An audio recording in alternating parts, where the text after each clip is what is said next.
Hi, this is Shay Jackson with Hype Math. In today's 5th grade math test prep lesson, we will be reviewing the STAAR Math 2013 test, questions number 14 to number 31. Let's get started. Number 14 says, a mechanic repaired 28 cars and 46 trucks last month. He spent 2 hours repairing each of these vehicles.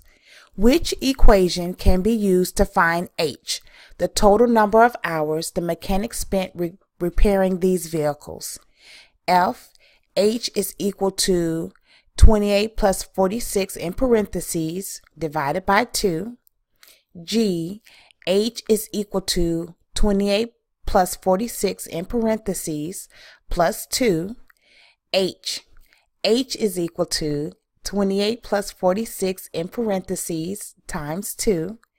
J, H is equal to 28 plus 46 in parentheses minus 2. What are we looking for?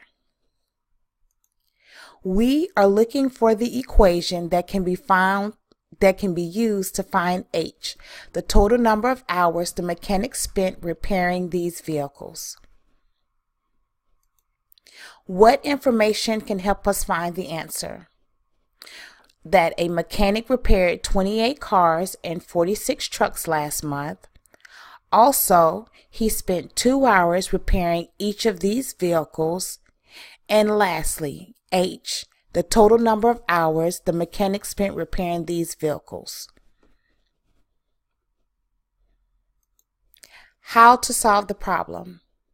In order for us to solve the problem, we must make H, the total number of hours of repair, equal to the number of cars and the number of trucks multiplied by 2. So our equation will be H is equal to 28 cars plus 46 trucks in parentheses, because we want to add that first, and that's why we have that parentheses. Once we get the sum of those numbers, we will multiply it by 2. Our correct answer is H. Let's move to question number 15.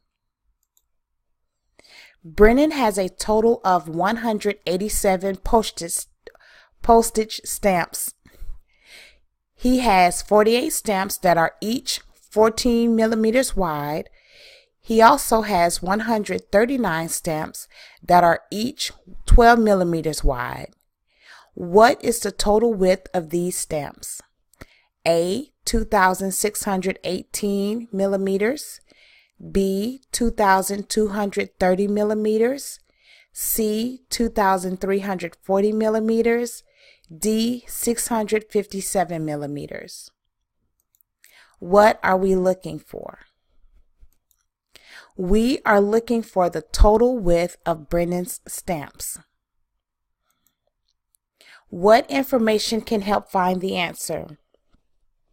That he has 48 stamps that are 14 stamps that are 14 millimeters wide, and also that he has 139 stamps that are each 12 millimeters wide. How do we need to solve the problem? For our step 1, we need to find the total length for both sets of stamps. And then for step 2, we need to add the total lengths together. So let's look at our step 1. For our first set of stamps, we are going to multiply 48 times 14, and that is equal to 617 millimeters.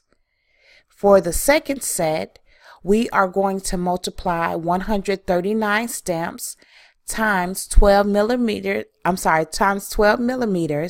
and that is equal to 1,668 millimeters. So that was our step 1.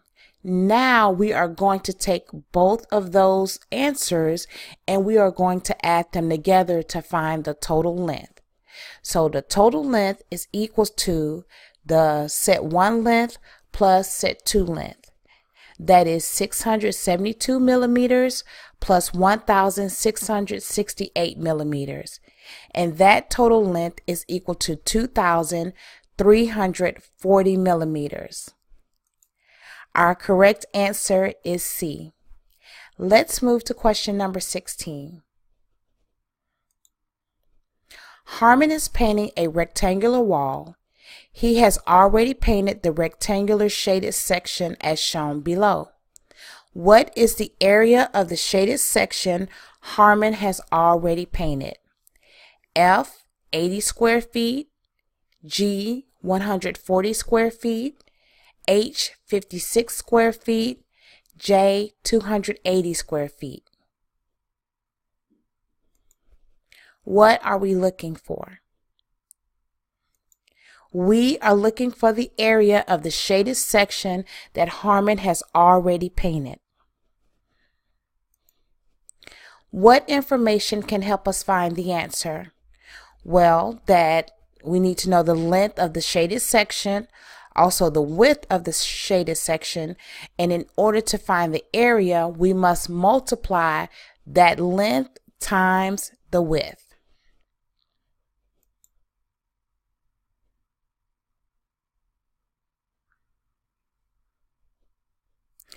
How to solve the problem? Well, for our step 1, we need to find the length of the shaded section. For our step 2, we need to find the width of the shaded section. So let's start there. We have one more step, but let's start with these first 2 steps. So to find the length of the shaded section, we need to take the total length, which is 20 feet.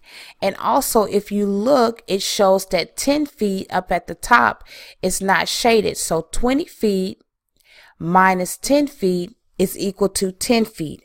So for that shaded section, and you have to use the information that you're given, even though it doesn't show us what the length of the shaded section is, we can find it because we have what the total length of the rectangular wall is, and also it shows the measurement of the length that is not painted. Okay, so again, the length of the shaded section is equal to 10 feet. Step 2, find the width of the shaded section. We're going to do the same thing. We have what the total width of the rectangular wall is 14 feet. And then on the left hand side, you'll notice that it shows that 6 feet, that part is not painted. So we are going to take 14 feet minus 6 feet, and that is equal to 8 feet. So one more time, the length of our shaded section is equal to 10 feet, and the width of our shaded section is equal to 8 feet. Now let's see what we need to do to continue solving the problem. Our step 3, we need to find the area of the shaded section. We said in order to find the area, we must multiply the length times the width. We know that our length of the shaded section is 10 feet and the width of our shaded section is 8 feet. 10 feet times 8 feet is equal to 80 square feet. So our correct answer is F. Let's move to question number 17. Quan has a garden. If 7/10 of the plants in his garden are daisies, which statement could be true? A, out of a total of 7 plants, 1 plant is a daisy. B, out of a total of 50 plants, 7 plants are daisies. C, out of a total of 35 plants, 15 plants are daisies. And D, out of a total of 50 plants, 35 plants are daisies. What are we looking for? We are looking for the answer statement that can be true about the number of plants that are daisies. What information can help us find the answer? that 7/10 of the plants in his garden are daisies. So that's our fraction. How are we going to solve the problem? So what we could do to solve the problem is compare the answer choices to find the one that's equal to the fraction 7/10. So what I did was we went down to the bottom and we converted each of the ratios of the answer choices to a fraction. And that's how ratios are. They're just fractions, okay? So for A, we have 1/7, and we can't simplify that, so that's the answer. For B, we have 7/50. We can't simplify that one. For C, it's 15/35. Now we can simplify this fraction by dividing the numerator and the denominator by 5, and our simplified fraction is 3/7. And for D, 35/50, we can simplify this one as well by dividing by 5, and our fraction, our simplified fraction, is 7/10. Okay, so in looking at all of these fractions, can you guess what the correct answer is? If you said D, you are correct. Let's move to question number 18. The graph below shows the number of pages Joaquin read each day for 6 days last week. What is the median number of pages in this set of data? F 35, G 40, H 20, J 80. What are we looking for? We are looking for the median number of pages in this set of data for how many pages Joaquin, read each day for 6 days. What information can help us find the answer?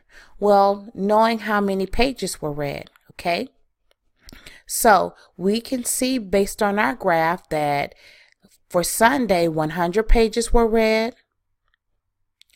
For Monday, 30 pages were read. Tuesday, 20 pages. Wednesday, 50 pages. Thursday, 60 pages. And Friday, 20 pages. Another key bit of information we need to know is what is the median, and that means the middle value in the list of numbers. Okay, median means the middle value in a list of numbers. How do we solve the problem? In order for us to find the median, what we need to do is list the numbers in numerical order from smallest to largest, and that's what we did.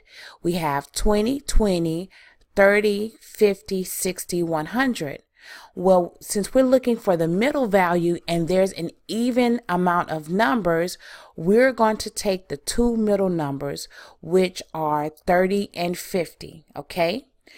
We're going to add those together, and we are going to get the average of that answer. So 30 plus 50 is equal to 80, and when we divide by 2, that is equal to 40. Okay, remember again that when you are looking for the middle number, if you have an even amount of numbers, take the middle two numbers, add them together, divide by 2 in order to get the average. Okay, so our median when we did that is 40. So what is our correct answer? If you said G, you are correct. Let's move to question number 19. Vince has 8/12 of a tank of gasoline left in his car. Which fraction is greater than 8/12?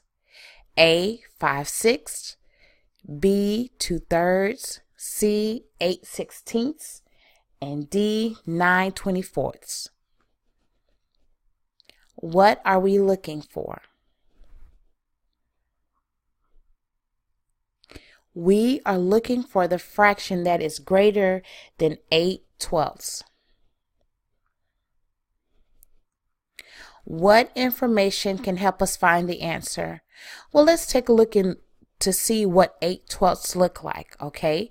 And here is a circle Here is a circle graph showing what 8/12 look like. The shaded area is the 8, the unshaded is the 4 that are left over, okay? Now what we're going to do is we are going to compare our answer choices, and this is how we're going to solve the problem.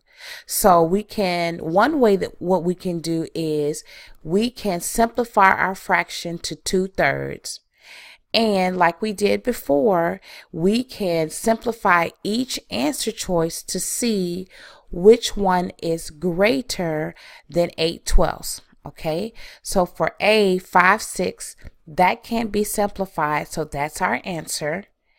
B, 2/3, this is the same as 8/12, okay, because if you look, when we simplified 8/12, we divided the numerator and the denominator by 4. That is equal to 2/3, okay, so that's similar. C, when we simplify C, that is 1/2. And for D, when we simplify 9/24, we divide the numerator and the denominator by 3, and that is equal to 3/8. So now looking at our answer choices and visualize, or you can draw on your paper the 5/6, the 2/3, the 1/2, and also the 3/8 to see which of those answer choices is greater than 8/12. And if you said A, you are correct.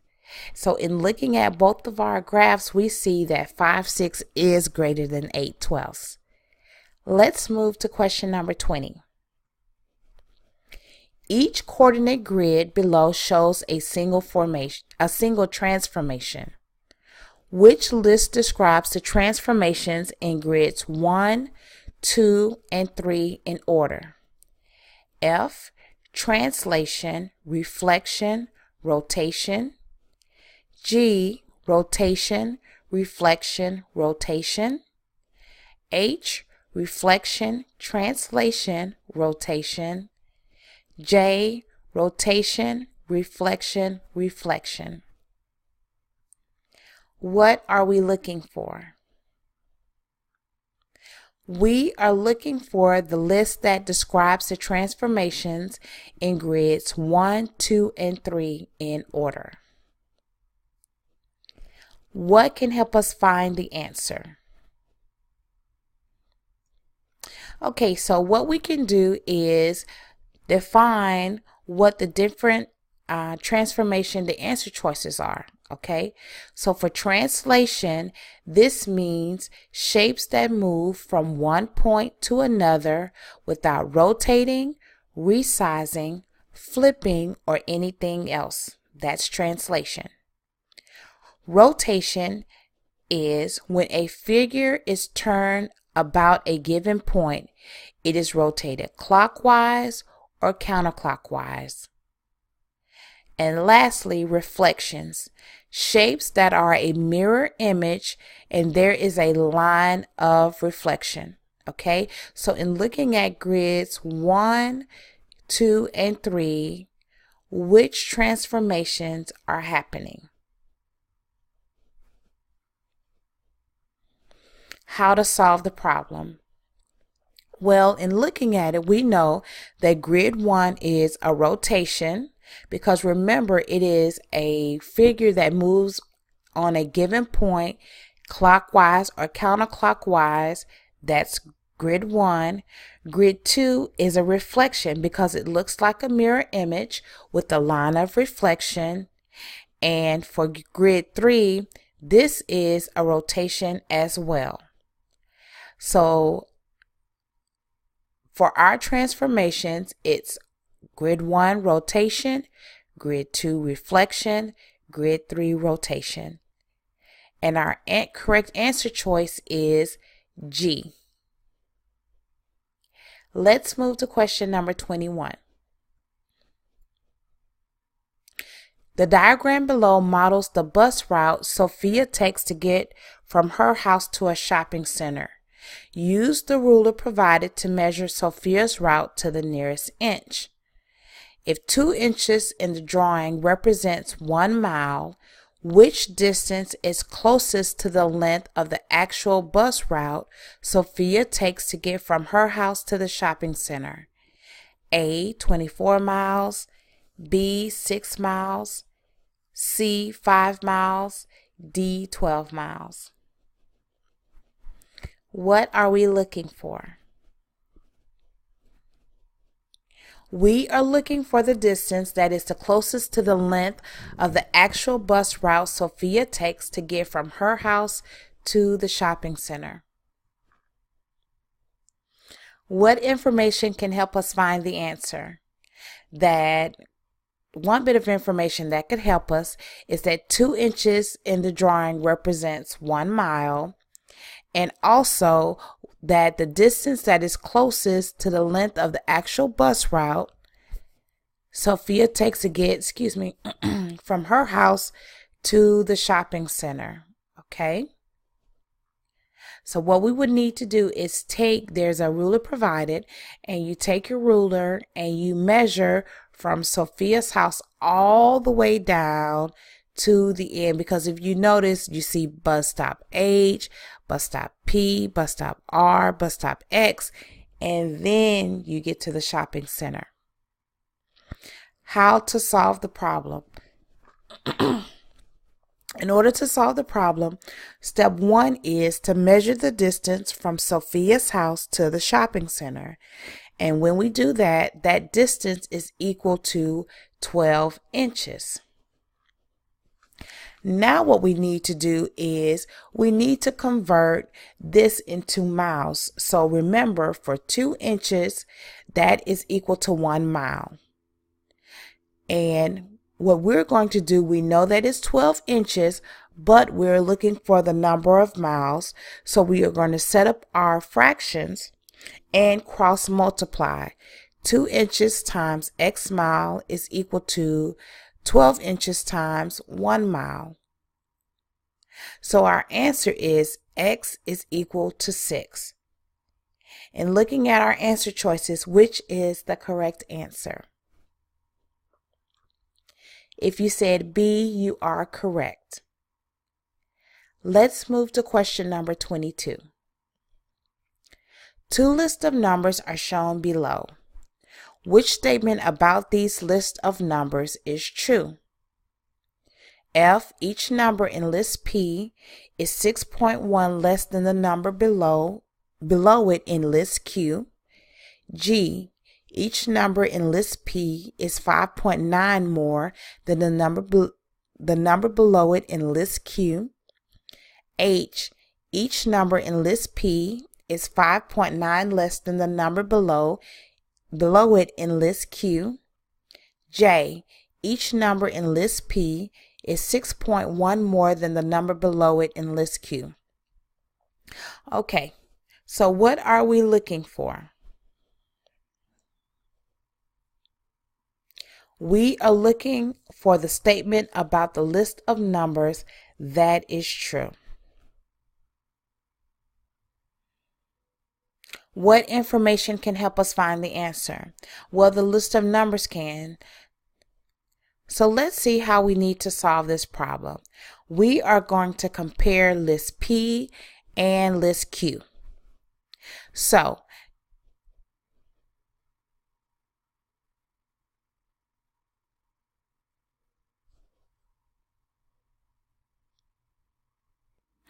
all right, so let's take a look at our list. For list P, 16.1 changes to 22.0 for list Q. 17.3 goes to 23.2. 19.2 changes to 25.1, and 21.5 for list P and list Q is 27.4. And if we look, 22.0 minus 16.1 is equal to 5.9. 25.1 23.2 minus 17.3 is equal to 5.9. 25.1 minus 19.2 is equal to 5.9. 27.4 minus 21.5 is equal to 5.9. So each number in list P is 5.9 less than list Q. In looking at our answer choices, what is the correct answer? Okay, again, each number in list P is 5.9 less than list Q. Our correct answer is H. Let's move to question number 23. Lakin, I think that's the correct pronunciation. Lakin drew the figure below. Which line segments intersect each other but do not appear to be perpendicular? A, UV and VW, B, WX and TZ, C, WX and XY, D, UV and XY. What are we looking for? We are looking for the line segments that intersect each other but do not appear to be perpendicular. What information can help us find the answer? Well, we need to know the definitions of line intersection and also perpendicular lines in order to solve this problem. Line intersection is two lines that share exactly one point. Okay, that's line intersection. And for perpendicular lines, that's lines that intersect at a right angle, which is 90 degrees. Okay. How to solve the problem? We need to compare the line segments to see which intersect but are not perpendicular. Okay. So looking at answer choice A, UV and VW. UV and VW, yes, they intersect. However, they are not perpendicular because it does not make a 90-degree angle. Looking at line segments WX and TZ, well, they don't even intersect, so we know that's not the correct answer. For C, WX and XY, yes, they intersect and they are perpendicular. And for D, UV and line segment XY, well, they don't even intersect. Okay, and remember, we're looking for line segments that intersect but do not appear to be perpendicular. So in looking at our comparison of line segments, which is our correct answer? If you said A, you are correct. Line segments UV and VW, they do intersect, however, they are not perpendicular. Let's move to question number 24. There are 4 times as many cows as horses on a farm. There are twice as many horses as pigs on the farm. Which list shows the number of each type of animal on this farm? F, 9 cows, 36 horses, and 18 pigs. G, 48 cows, 12 horses, and 24 pigs. H, 32 cows, 16 horses, and 8 pigs. J, 72 cows, 18 horses, and 9 pigs. What are we looking for? We are looking for the list that shows the number of each type of animal on this farm. What information can help us find the answer? That there are 4 times as many cows as horses on a farm, and also that there are twice as many horses as pigs on the farm.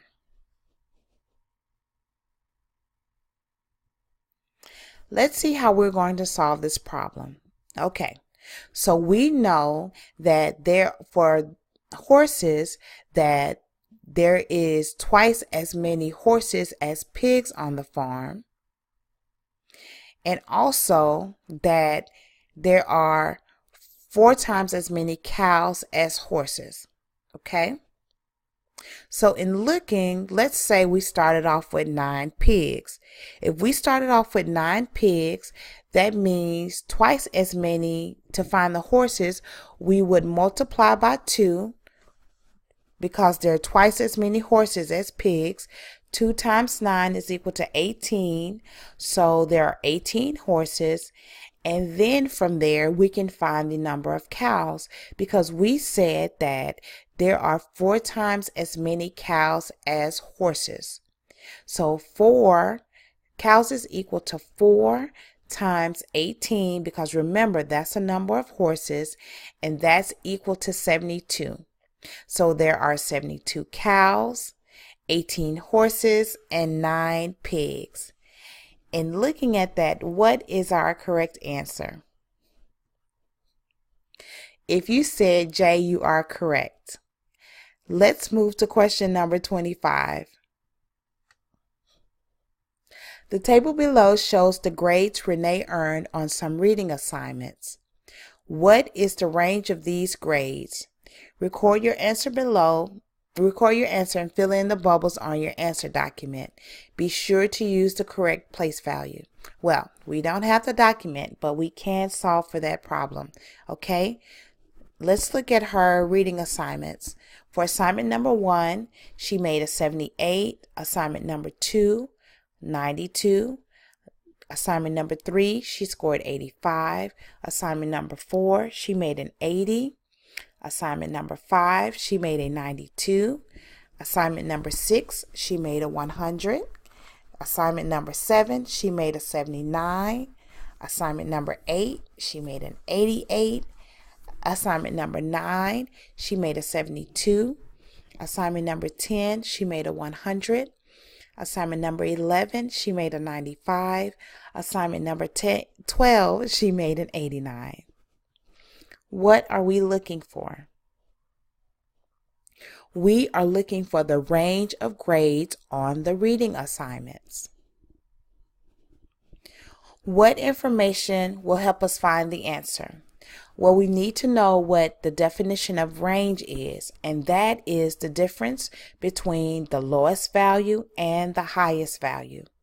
In looking at Renee's grades, we can see that her lowest grade was 78 and her highest grade was 100. Okay, so in finding the range, our lowest value is 78 and our highest value is 100. How to solve the problem? We are going to subtract our highest value from minus our lowest value. So 100 minus 78 is equal to 22. So our correct answer for the range is 22. Let's move to question number 26. Line M is shown below on the coordinate grid. Which ordered pair represents a point that is located below line M? F 3, 5, G 10, 6, H 2, 8, J 4, 10. What are we looking for? We are looking for the ordered pair that represents a point that is located below line M. What information can help us find the answer? In order to find the answer, what we need to do is plot the ordered pairs, the answer choices, so that we can see which point is below line M. Okay, once we plot the points, and if you look, the points are color coded. So yellow is 3, 5. G is 10, is pink, and that's 10, 6. H is gray, that's 2, 8, and J is blue, and that's 4, 10, or indigo. We'll say blue. Okay, and that's 4, 10. So in looking at our coordinate grid, which of the answer choices, the ordered pair of the answer choices, is below line M? If you said G, you are correct. 10, 6 is below line M. Let's move to question number 27. Alex used blue, red, and green pieces of plastic to make a design. He used 84 green pieces of plastic. He used 20 more green pieces of plastic than blue pieces of plastic. He used 15 more red pieces of plastic than blue pieces of plastic. What is the number of red pieces of plastic Alex used? A, 79, B, 89, C, 49, D, 119. What are we looking for? We are looking for the number of red pieces of plastic that Alex used.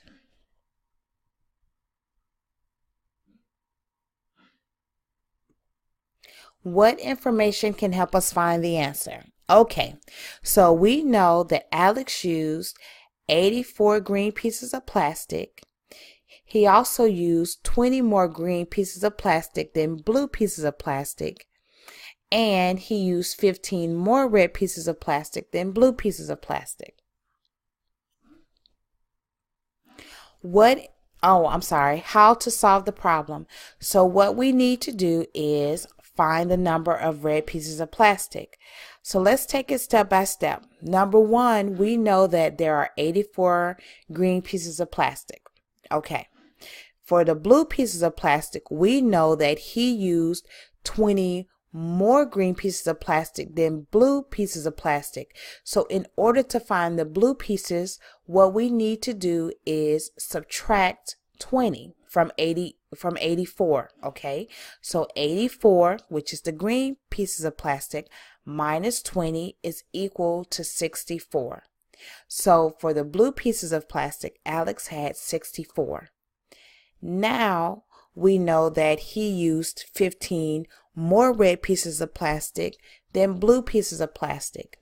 We know that the blue pieces of plastic is 64, and because there are 15 more red pieces of plastic than blue, that's a tongue twister, we are going to add 15 to 64. So 64 plus 15 is equal to 79. So there are 79 pieces of red plastic. In looking at our answer choices, which is the correct answer? If you said A, you are correct. Let's move to question number 28. Onisha swims a total of 13 kilometers each week. What is the total number of meters Onisha swims in 3 weeks? F, 39 meters, G, 13,000 meters, H, 3,900 meters, J, 39,000 meters. What are we looking for? We are looking for the total number of meters that Onisha swims in 3 weeks. What information can help us find the answer? The information that can help us is that 13 kilometers is equal to 13 meters, okay? 13 kilometers because it shows that she swam a total of 13 kilometers each week. But if you look at the answer choices, the unit of measurement is meters. So watch that, okay? Always watch your units of measurement. So we need to convert the kilometers to meters, and 13 kilometers, kilo is 1,000, so it's 13,000 meters, okay? And also we need to know the total number Onisha swims in 3 weeks. That is the information that can help us find the answer. All right, how to solve the problem. We need to have, in order to find the total number of meters that Onisha swims in 3 weeks, we are going to take our 13,000 meters. Remember, we converted the 13 kilometers into meters, and that is 13,000 meters times 3 weeks. 13,000 times 3 is equal to 39,000. So the total number of meters that Onisha swam in 3 weeks is 39,000. And looking at our answer choices, which is the correct answer? If you said J, you are correct. We're almost done, guys. Hang in there. Question number 29. The numbers below all have something in common. 64, 112, 96, 240, 344. Which statement describes something these numbers have in common? F, they are all divisible by 12. G, they are all divisible by 16. H, they are divisible by 8. J, they are divisible by 6. What are we looking for? We are looking for the statement that describes something these numbers have in common. What information can help us find the answer? The divisibility rules for 12, 16, 8, and 6 can help us find the answer. Okay, so what are the divisibility rules for 12? All numbers, so for 12, all numbers that are divisible by 3 and 4. Okay, so to find out if a number is divisible by 12, all you need to do is find out if it's divisible by 3 and also divisible by 4. It has to be both. For 16, you will add the last 2 digits to 4 times the rest. The result must be divisible by 16. In order for a number to be divisible by 8, add the last digit to twice the rest. The result must be divisible by 8. And lastly, divisible by 6, all numbers that are divisible by 2 and also divisible by 3. How to solve the problem. Compare the numbers and also the divisibility rules. So let's take a look. All right. So in looking at our answer choices, we're going to start with 64. 64 is only divisible by 16 and 8 using our divisibility rules, or you can divide, but that'll take a little while. Okay, 112 is divisible by 16 and also 8. 96 is divisible by 12, 16, 8, and 6. 240 is divisible by 12, 16, 8, and 6. 344 is divisible by 8. So what we're going to do is look and see what number do all of the numbers listed have in common. Okay, what number are each of these numbers basically divisible by? And our correct answer is H. For each number that we have listed, 8 is the common number for all of them. Last question, number 31. Nancy has a bag that contains the following shapes: 12 hexagons, 7 pentagons, 20 octagons, 16 parallelograms, and 5 trapezoids. She will randomly select one shape from this bag. What is the probability that the shape Nancy selects will have 5 or more sides? A, 39 over 60, B, 1 over 7, C, 32 over 60, D, 1 over 5.